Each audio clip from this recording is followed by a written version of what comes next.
Olá pessoal, aqui é Dimitra Bucana e hoje nós estamos no Doutora Drag para falar sobre punitivismo, minimalismo penal e também sobre o MBL. A gente vai tentar aí achar nesse buraco de minhoca que o Samuel se enveredou aí na dissertação para a gente conversar e trazer para vocês algumas conclusões aí sobre a dissertação dele. Doutora Drag!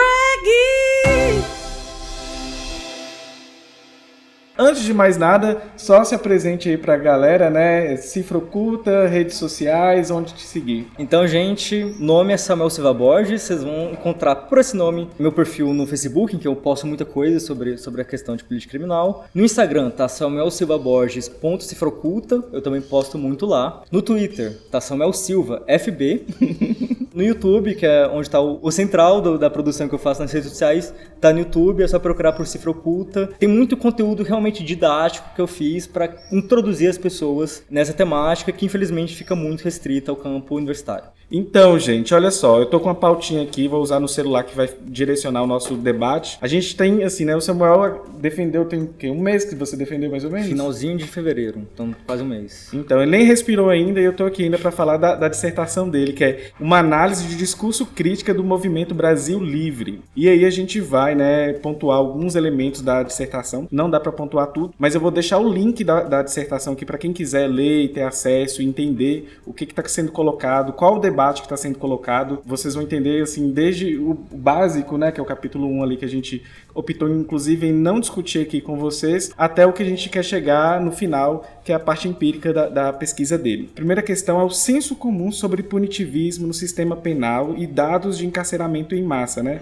Minimalismo versus abolicionismo penal e como que funciona isso aí no nosso sistema. Sim, então, nesse debate sobre o senso comum, a gente pode simplificar ele, inicialmente, para pensar como uma questão de opinião pública. Então, qual que é a opinião pública no Brasil sobre a política criminal? É uma visão mais pró-punição, pró-encarceramento, pró-violência policial, ou é pró mais garantias dos direitos sociais, tem mais controle social sobre a violência do Estado, porque essa violência pode reproduzir pressões estruturais, como racismo, como o elitismo de classe. E o que eu queria pesquisar agora no mestrado é, depois de uma pesquisa sobre a guerra às drogas, e eu vi que existe uma seletividade estrutural no sistema penal racista, elitista, patriarcal também, um sistema feito por homens para prender homens, porque é um sistema androcêntrico e apenas marginalmente se pune as mulheres, mas está crescendo de forma fulminante o encarceramento feminino. Então também tem uma questão do sexismo no sistema penal, que também é cruel com as mulheres. Mas a gente tem um crescimento muito grande do encarceramento desde a década de 90 e, ao mesmo tempo, a violência vem crescendo. Então, atualmente, a gente está com cerca de 60 mil homicídios por ano. A gente está com mais de 700 mil pessoas presas em termos absolutos. É a terceira maior população carcerária do mundo e as coisas parecem estar um pouco desconexas. Então, a gente pune muito, mas a gente também tem muita violência. Então, o que está acontecendo de errado? A pesquisa da área da criminologia crítica, o que ela aponta é justamente que o sistema penal é totalmente ineficaz para garantir segurança pública. E há muitas produções que têm conclusões muito radicais nesse sentido e defendem como você já pautou aí a questão do abolicionismo penal. Uhum. Então, a gente mudar completamente o sistema de justiça para que a gente vai continuar responsabilizando indivíduos que cometam práticas danosas, mas a gente não necessariamente vai encarcerar, a gente não necessariamente vai punir. A ideia é que a gente tenha algum tipo de controle pautado na reparação às vítimas. As vítimas precisam ter mais protagonismo nessa questão e, sobretudo, a gente tem que entender quais são as raízes dos problemas sociais para atacar essas raízes. Então é um paradigma mais preventivo do que punitivo, porque o sistema penal vem depois que o crime acontece. Mas a questão é, essa produção da criminologia crítica, do campo dos estudos da sociologia da violência, da segurança pública, somado com todos os movimentos sociais que pautam a questão da opressão prisional, que pautam a questão da violência policial nas favelas, essas coisas parecem não estar ganhando muita força, porque o encarceramento aumenta ano após ano. E a gente também vê, a partir das eleições, que sujeitos que defendem um discurso muito punitivista têm muito sucesso. Uhum. Então a gente tem agora o maior exemplo, agora com a eleição do Bolsonaro. Mas antes disso, em 2014, Bolsonaro já tinha sido deputado federal com mais votos. Em outros estados, a mesma coisa. Aqui no DF, com Alberto Fraga, que é um coronel da PM. Em Goiás, de onde eu sou, o mais bem votado foi o delegado Valdir, da Polícia Civil. Todos com um discurso bem parecido aí, bandido bom, bandido morto, a gente tem que prender pra caramba, etc. Então, me pareceu que tinha um problema de comunicação desses setores progressistas e militantes com a sociedade. Então eu fui pesquisar essa questão do senso comum no Brasil. E aí eu trabalho com duas pesquisas que foram feitas em 2017. Uma foi pelo Fórum Brasileiro de Segurança Pública, é uma das principais instituições dessa área, e outra do Centro de Estudos em Segurança e Cidadania, que é do Rio de Janeiro. As duas trataram de pesquisa de opinião pública para ver qual que era a adesão da população brasileira a medidas punitivistas. E ambas também trouxeram um contrafactual, então tentaram medir também um apoio a medidas de controle da atividade policial, de proteção das garantias dos indivíduos, de prioridade para medidas preventivas ao invés das punitivas. E o que você teve como resultado é que, ao mesmo tempo, você tem muito apoio a posições de expansão punitiva, ao mesmo tempo que você tem algumas percepções críticas e alternativas coexistindo contraditoriamente ao mesmo tempo. E aí eu vou mudar aqui o conceito de senso comum, porque eu iniciei falando de opinião pública, mas o conceito que eu utilizo na dissertação é o conceito de senso comum do Antônio Gramsci, teórico marxista italiano, que viveu na época do Que a direita adora falar do marxismo cultural, né? Exatamente. E o conceito de senso comum para o Gramsci é justamente de consciências contraditórias. Porque o que ele fala é que a massa da população não é tão coerente assim como a gente é meio que treinado a ser, por exemplo, dentro da universidade, né? A gente tem que ter discursos muito coerentes. Na prática, no senso comum, coexistem elementos discursivos destoantes. Então ele fala assim, que ao mesmo tempo do senso comum você tem o discurso burguês coexistindo com o discurso socialista. Então a grande questão da disputa do senso comum é como você consegue dialogar com os elementos que já existem lá. E não simplesmente trazer uma coisa de fora da universidade, de uma vanguarda iluminada para impor nesse senso comum. Porque se você fizer isso, você vai ter mais dificuldade de obter hegemonia e liderança nesse senso comum. Então o que eu achei relevante a partir dessa pesquisa bibliográfica inicial, que é pautada na pesquisa empírica desses órgãos, é que você já tem uma percepção de seletividade penal na população. A partir dessas pesquisas, as pessoas já têm a percepção que a polícia é racista, ela é mais violenta nas favelas do que em bairros de classe média, e quanto mais ainda da classe dominante, e essa principal crítica da criminologia crítica. Então, tem um problema de comunicação? Tem, mas ele não é absoluto e há margem para maior intervenção do campo crítico e antipunitivo, dialogando com essas concepções críticas que já existem, e também, ao mesmo tempo, aumentar a conscientização contra os problemas do punitivismo, que dar carta branca para policial matar não é uma boa ideia se você também pensa que o policial tende a ser mais violento com o cidadão comum, ao invés dos mais privilegiados. E aí, né, saindo aí do senso comum, a gente vai chegar no Brasil pós-2013, e aí as jornadas de 2013, né, e a relação com o MBL. Que buraco de minhoca, né, foi esse que você entrou, ideológico, inclusive, para poder, né, sair daí com as suas conclusões da dissertação. Pois é, inicialmente eu pensava em estudar esses caras que eu acabei de citar, que formaram uma coisa que todo mundo conheceu como bancada da bala, que são justamente esses deputados do Congresso que vieram do campo da segurança pública, seja do Exército, seja da Polícia Civil, seja da Polícia Militar, e vêm com esse discurso de recrudescimento penal. E eu queria estudar qual que é esse discurso e por que ele é tão sedutor, por que esse discurso é tão bem sucedido eleitoralmente, como um indício de sucesso na opinião pública como um todo. Mas eu acabei optando por analisar o MBL, que enquanto eu estava fazendo já minha pesquisa, estava assim, o expoente da nova direita, bombando nas redes sociais, e até então tinha um discurso mais voltado ao antipetismo, se engajaram muito na questão do impeachment, mas também com um discurso muito forte do liberalismo econômico, né? Essa agenda de Estado mínimo, de reforma trabalhista, agora eles estão pautando muito a reforma da Previdência. Mas é uma coisa que estava passando um pouco batida, como eles entraram com muita força nesse debate da política criminal, com um viés muito punitivo. Vocês podem procurar os vídeos dele no canal do YouTube, canal do Facebook, e vocês vão achar muitas defesas de policiais matando sumariamente suspeitos, defesas que o Brasil prende pouco, então tem que prender muito mais. E os dados dizem o contrário, né? Pois é, aí é só outra coisa. Então, eu até como um princípio de caridade, eu pensei, será que eu tô com um ponto cego aqui? Será que o MBL sabe alguma coisa que eu não sei? Né? E não foi bem o que eu encontrei, não. O que eu achei que é mais eficaz no tipo de discurso deles, e também é um caso de toda essa direita punitivista, eu acho que eles sabem mobilizar melhor do que a esquerda a questão dos afetos. No seu discurso.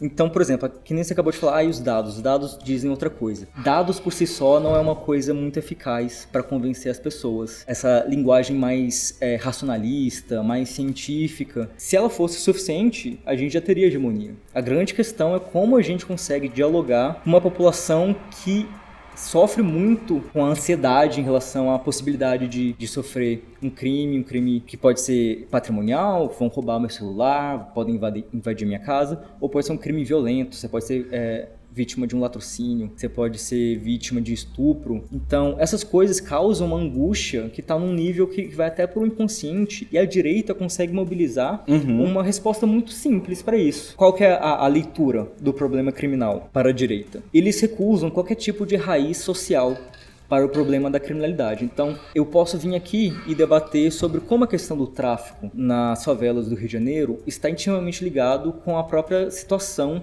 de marginalização daquelas pessoas. A falta de oportunidade de emprego, oportunidade de educação, oportunidade de crescer na vida de forma lícita, mas que vai ter um retorno econômico e simbólico. Mas essas pessoas, o nosso sistema obriga elas a vender a força de trabalho, ser super explorada, ganhar um salário de miséria e tá vendo a mãe passando necessidade, a família tá doente, você não tem acesso a serviços públicos, e ali você tá vendo o cara ali do tráfico prosperando, conseguindo comprar as coisas para a família deles, etc. E quando a gente começa a falar disso, as pessoas falam, você está falando que bandido é vítima na sociedade. Não é bem assim, isso é muito simplista. A gente está falando que existe uma produção social de condicionantes que aumentam a chance de aquelas pessoas nessa situação adversa entrarem para o tráfico para ter um retorno econômico e também simbólico, né?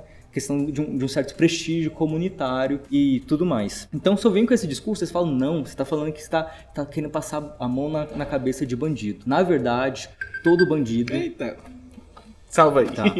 Para a direita, ao contrário, todo criminoso ele está fazendo um cálculo muito racional e perverso, é praticamente um fruto de uma corrupção, de um vício moral, que só pode ser prevenido através da violência.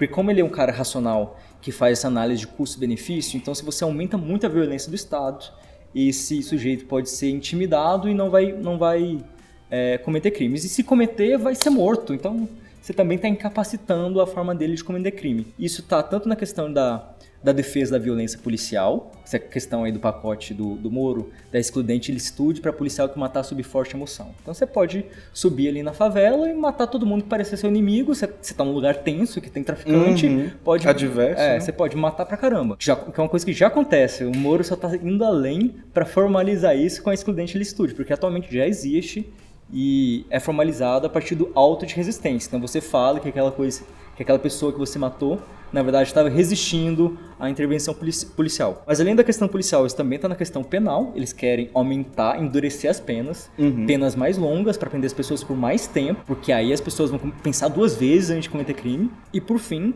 a própria questão do porte de armas para os cidadãos. Então, se a ideia é que o criminoso vai temer uma reação violenta, se você arma a população, então os criminosos vão ficar, agora eu tô com medo.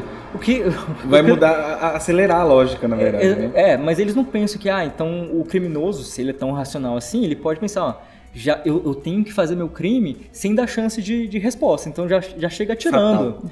Então eles não percebem como o que eles defendem, na verdade, intensificam uma lógica que não ataca as raízes do problema criminal e tende a piorar a violência. Violência do Estado, corrupção dentro do Estado e também a questão da violência como um todo aí na sociedade. Analisando todo esse discurso dos canais do YouTube, do MBL, como funciona isso, e chega nas questões que a gente precisa, né? A gente precisa pautar um discurso na sociedade que seja antipunitivista e que também seja não endossar mais essas pessoas que aceleram e fomentam esse discurso, porque ele espalhou pela sociedade como pólvora, né? O que você chega como conclusões, né? Ou como proposições a partir dos dados que você avaliou? Então, resumidamente, né? Resumidamente, gente. O link vai estar aqui para vocês. Sim. Olha, eu acho que são várias dimensões. Eu acho que uma primeira dimensão que tem muito peso nessa disputa de discursos é qual a nossa capacidade de difundir discursos. O MBL tem todo um aparato que vem do financiamento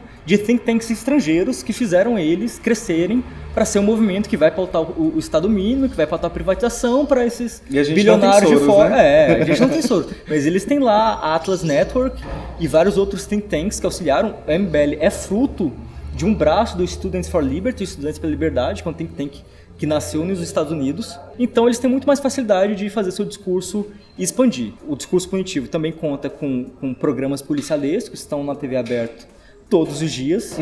E você tem todo esse senso comum que tende a pensar que não. A gente resolve o problema criminal com o endurecimento da violência do Estado. Então, é muito difícil combater isso se a gente está aqui com canais independentes, que a gente tem um custo individual muito grande para produzir, depois a gente produz. É uma grande dificuldade de fazer as pessoas difundirem, compartilharem, a gente tem que ficar mendigando like, clica no sininho, por favor.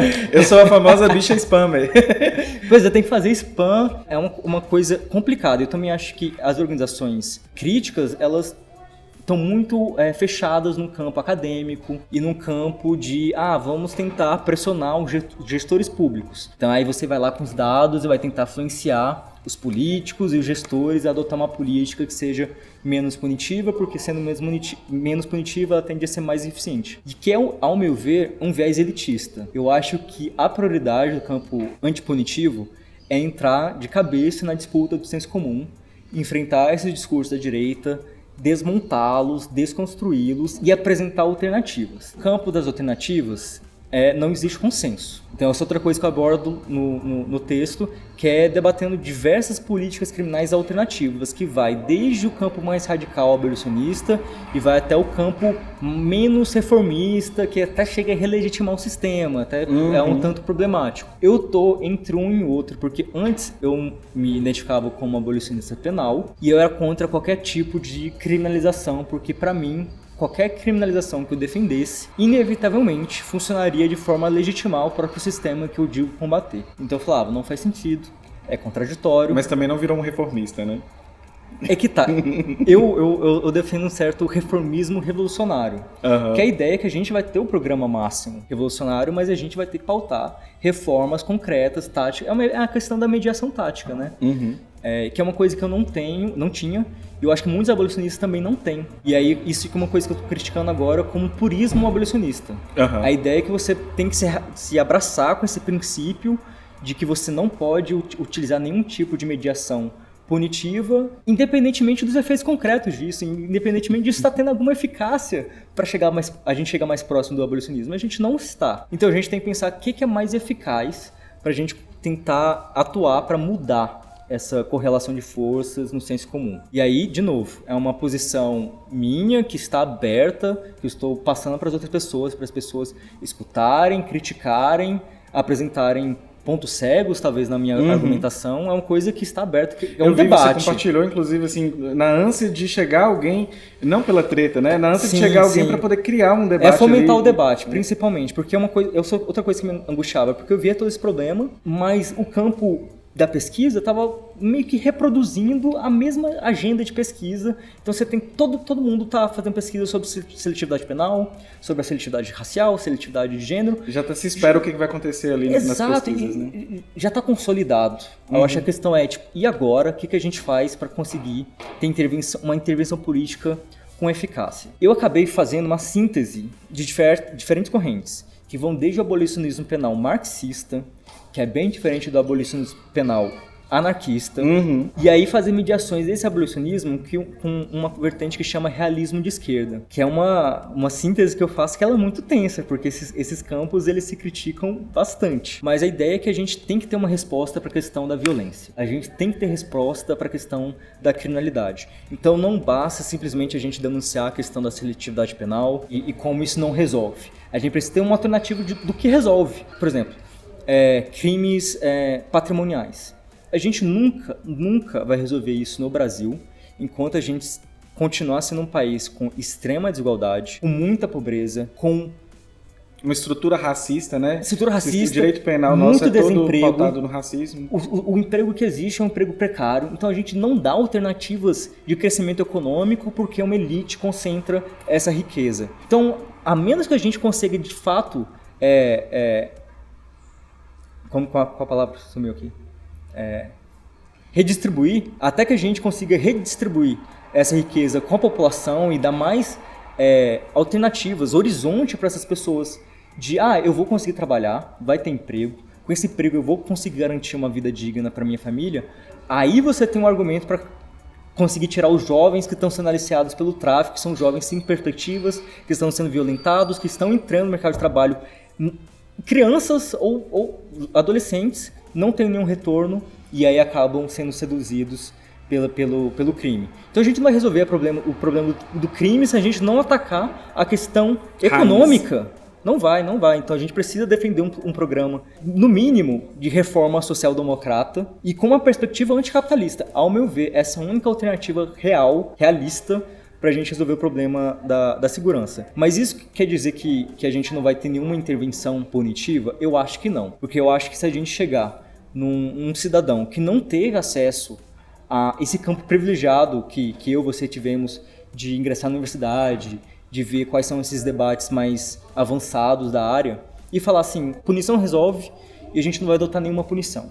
As pessoas vão achar que a gente é louco. Então a gente tem que mostrar que, olha, na verdade, da forma que está sendo feita não é eficiente, mas a gente pode mudar algumas coisas. Aí o que a gente fala? A gente fala, olha, no Brasil, a gente prende mais pessoas por furto do que por homicídio. Isso faz algum sentido para você? Uma propriedade roubada, furtada, né? Sem violência, é mais importante do que a própria vida? Que a vida? Eu acho que a maioria das pessoas, mesmo as pessoas que não tem nenhum debate mais avançado de segurança, vão olhar tipo, não faz muito sentido não. Então assim, a questão, ao meu ver, é a gente lutar para inverter a prioridade do sistema penal. Isso é principalmente um discurso para a gente oferecer, porque a capacidade disso ser realmente efetivado num país dominado por uma oligarquia colonialista, capitalista, é outra questão. Mas para a gente disputar o senso comum, a gente precisa ter alguma alternativa de imediato. Então, o que eu estou defendendo? Então, a gente tem que focar, a gente tem que lutar para que o sistema penal foque nos crimes mais danosos. Então, a gente tem 60 mil homicídios no Brasil. Isso é uma coisa que está muito ligado com o sentimento de insegurança, ansiedade, que eu falei no início. E a direita não responde isso, porque a direita fala, não, a gente precisa punir os homicidas, os latrocidas, os estupradores. O sistema penal não pune essas pessoas, o sistema penal pune jovens, negros, pobres, por furto, tráfico e roubo. Esses 3 crimes dá 2/3 da população prisional, então... A direita, é uma das maiores do mundo, né? Exato. Então, a direita mente quando ela fala que a gente precisa dessas coisas para punir os crimes violentos, porque a gente não pune esses crimes. Então, ao meu ver, somos nós na esquerda que temos que vir com o discurso que a gente quer, de fato, atuar para erradicar os crimes violentos. Então, isso quer dizer a questão dos homicídios, mas, ao meu ver, abrange outras práticas danosas, como, por exemplo, crimes dos poderosos. A questão da corrupção no sistema político, eu acho que é uma coisa que a direita se apropriou muito e foi eficiente para conquistar a hegemonia, e a esquerda meio que abandonou porque, enfim, a Lava Jato é uma merda, mas isso não quer dizer que a gente tem que abrir mão desse debate contra a corrupção, contra essa relação promíscua entre poder político e poder econômico. E a gente também tem que atuar na questão do poder econômico, os crimes da burguesia. Então a gente teve, nesse ano, o caso bárbaro do rompimento da barragem de Brumadinho. Então, centenas de pessoas mortas, um impacto ambiental gigantesco, e não vai acontecer nada com os empresários que priorizam o próprio lucro sobre a segurança das pessoas. Aí nós temos Rafael com Pinho-Sol. Aí, qual que é a prioridade no sistema? É punir de novo, marginalizados, que estão tentando sobreviver como podem, catando lixo, latinha para tentar ter o sustento, mas não, vamos lá, impõe um flagrante forjado, tem que prender porque o lugar da prisão no nosso sistema é o lugar do negro, é o lugar do pobre. E só para finalizar, eu acho também uma ponte pro vídeo que eu vou lançar com você no meu canal. Logo mais. Que é a ideia que, ao meu ver, isso é polêmico, com certeza é uma polêmica, e ao meu ver, nessa agenda que a gente vai fornecer como discurso para o senso comum, que é uma agenda de direito penal mínimo, de um minimalismo penal, que o abolicionismo fica uma coisa pro futuro, esse minimalismo ele vai focar nos crimes mais danosos. Ao meu ver, os crimes de opressão são muito danosos. Então, para mim, cabe criminalizar o racismo, cabe criminalizar sexismo, feminicídio e cabe criminalizar a LGBTfobia. E aí quando vem um argumento tipo, mas não resolve, etc. Tá, mas a gente tá combatendo a criminalização dessas outras opressões? Não tá, né? Então gera uma desigualdade que, ao meu ver, os LGBTs que pedem tutela penal tem um bom argumento aí. Olha só, e isso é uma coisa que dá pra pensar, porque inicialmente eu fui muito pela linha lá radical, mesmo sendo LGBT, mesmo tendo um programa LGBT,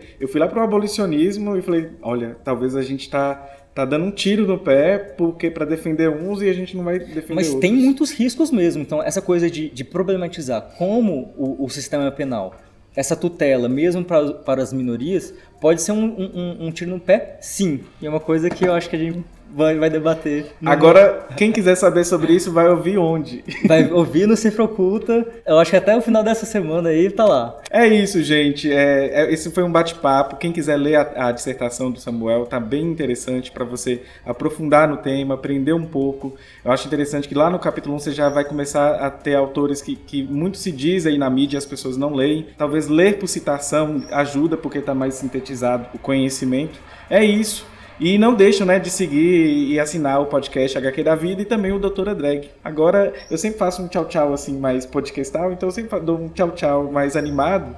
Mas aí hoje eu vou ser uma pessoa séria e só agradecer bastante pela presença aqui. Prazer o meu. E aí agora, sigam também Cifra Oculta, que vocês vão adorar o trabalho do Samuel. Tamo junto.